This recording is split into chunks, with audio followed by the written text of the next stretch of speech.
بادشاہ، اس کا وزیر اور بادشاہ کا نوکر ایک کشتی میں سفر کر رہے تھے۔ اچانک کشتی طوفان کی زد میں آ گئی اور بچنے کا کوئی راستہ نہیں تھا۔ کشتی والے نے ان تینوں کو کہا کہ اپنا ایک ایک گناہ یاد کرو، وہ بتاؤ اور اللہ سے اس کی معافی مانگو، ہو سکتا ہے ہم میں سے کچھ بچ جائیں۔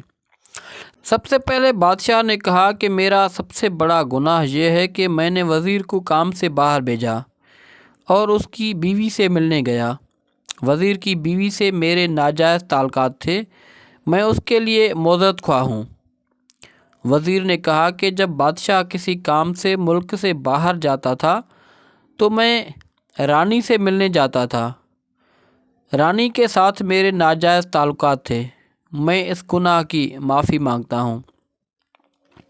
نوکر نے کہا کہ جب بادشاہ اور وزیر کسی کام سے باہر جاتے تھے تو میں وزیر کی گھر والی اور رانی کے ساتھ ملتا تھا۔